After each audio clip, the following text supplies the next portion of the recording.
There's any doubt that I grew up sideways. This has all been explained before, not necessarily how I should have. I woke up, or it felt like I woke up after 20 years of hell, 40 years of hell, 30 years of hell, and the only thing that I could feel was something that was, I had just been punished.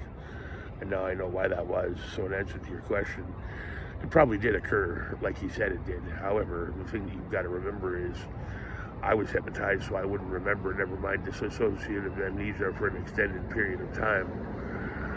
Never mind, this has started again because they were afraid that I was going to go out and be some sort of predatory pervert. When gay is not a actual choice, it is a response to trauma. And I've proven that with articles and things of that nature over and over and over again. Never mind the fact that when somebody is abused, you get them to go get counseling. You don't tell them who and what they are. You tell them to go get counseling. And as this was obviously an isolated incident, and he had told me what he probably told me about Anna in order for me to feel some sort of whatever, because he felt it towards Maria in a really sort of off-putting and displaced kind of way, because he grew the goatee. He knew he had done something wrong. And in no small way was he looking up to Trevor, because his manhood had all been blown to smithereens. And I'm the one that did it. He's the one that told Cheryl that I'd be working out at Dolly's. And we were off to the races. And he knows a lot more about this kind of thing than he's probably ever going to let on to anyone. And there's been times where Bev Hazard and other people have even said he's really kind of off. So, and as for me, well, you can find me in fine state for this simple reason. There was no sexual contact, nor has there ever been with any relative. But here's the kicker and here's the caveat. I hung out with mostly girls when I was a prepubescent age for a very specific reason. There was two girls, sisters, named Sheena and Tanya. And there was experimentation when I was a kid. Maria will remember this because she was in the room when I said that Sheena and I had gone into the fruit cellar and kissed and rubbed each other a little bit, and it felt good. And then Mom said, was it gourmet? Was it this? Was it that? Really sort of just making everything awkward. But anyway, that's another story. Never mind the fact that I've been shamed so many times for simply going through fucking puberty or masturbating or things of that nature, or doing the exact same thing that everybody else does to pleasure themselves with no ready female is afoot. That to even entertain this conversation is ridiculous. Now, in other cases, particularly with females, when they have a successor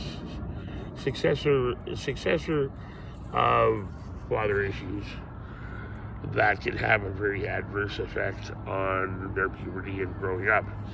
But the thing that you also have to remember about me is my false self was not made of biological purpose, but by a man with a watch.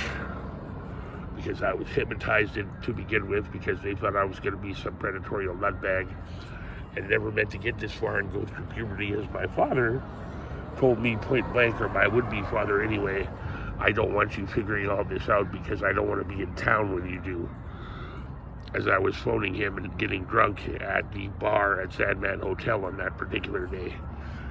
So their names were Sheena and Tanya, and Elsie's nieces were Jackie and Jazz. Now, nothing happened between me, Jackie, and Jazz, but rest assured that when I hit puberty, I was very much friendly with the female sex. So you can take that and do anything you want with it. I don't give a rat's ass about all that. Case closed, the end. And as for abuse, again, it should be taken with a grain of salt. It should be go to the therapist, talk it through, as gay as a traumatic sort of issue. Maybe it's just down as so simply as, women still like dick, they just want it from a more feminine individual. Maybe that's why I come across as so attractive, or that part of me does, is because they're sick and tired of getting hurt by guys that think that if you value somebody, you treat it like dog meat, and then it'll just keep coming back for more. And sometimes that is the case, and sometimes it doesn't work out long term. I feel as if I've now explained myself adequately. In other areas, I mean, let's boil this down really simply, okay? This is how I was told by somebody else, actually a doctor, a psychologist. There's a hole, and there's a stick. The stick goes in the hole. You get what I'm saying? Interchangeable body parts to create a desired effect of mutual enjoyment is a real technical way of saying it. But bottom line is this: the stick goes in the hole. And he didn't like Sodom and Gomorrah, so he fucking burned that shit to the ground. And there was no need for an exclamation point. There was no need for a big paragraph explanation. He just fucking burned that sumbitch to the ground. Now, as much as you want to argue, complain, whine, and bitch, and say that I'm, kicking you off your comfort zone, that's what he did. And for all intents and purposes, Joe Brown will agree with me. I know that that's the one person that will support me in that particular case. Sodom and Gomorrah was not liked. Lot told his wife that if you turn back, you will turn into a pillar of salt. They were having sex with their relatives and various other and sundry items. Judge not, yes, ye be judged. Let he who is without sin cast the first stone. Judge not without proof. How about that? You see what I'm saying? So mark my words on this one particular issue. I don't have to make anybody believe sweet diddly fuck all, because it never happened with any relative. And it did happen when I was a teenager. Her name would be Sheena, and I spent a little time with her in the fruit cellar in the back. Dad remembers who they are, unless his brain is completely turned to mush. Maria remembers who they are, but mark my words, and hear them well. There was no fucking around with any family member.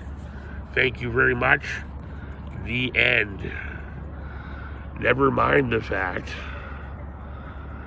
that somebody knew my condition way better than I did. Dissociative amnesia being a product of that particular condition, as borderlines do disassociate. They are not interchangeable. And that was used to make sure that my memory was cloudy at best of the events that immediately then transpired for the next and up to 10 years, which I find really pathetic. But you folks are going to have to look yourselves in the mirror and judge yourselves, because you don't like it when I do it. So apparently, if there's any modicum of decency within you, you're going to have to sort of get past that so-called greater good justification and see yourselves as the people you want to see yourselves, as the ones in the white hat, and not the ones in the black hat causing disbelief, mischief, and carnage wherever you may go. That is including and up to Miss Rodica Greco. Thank you very much, and good night.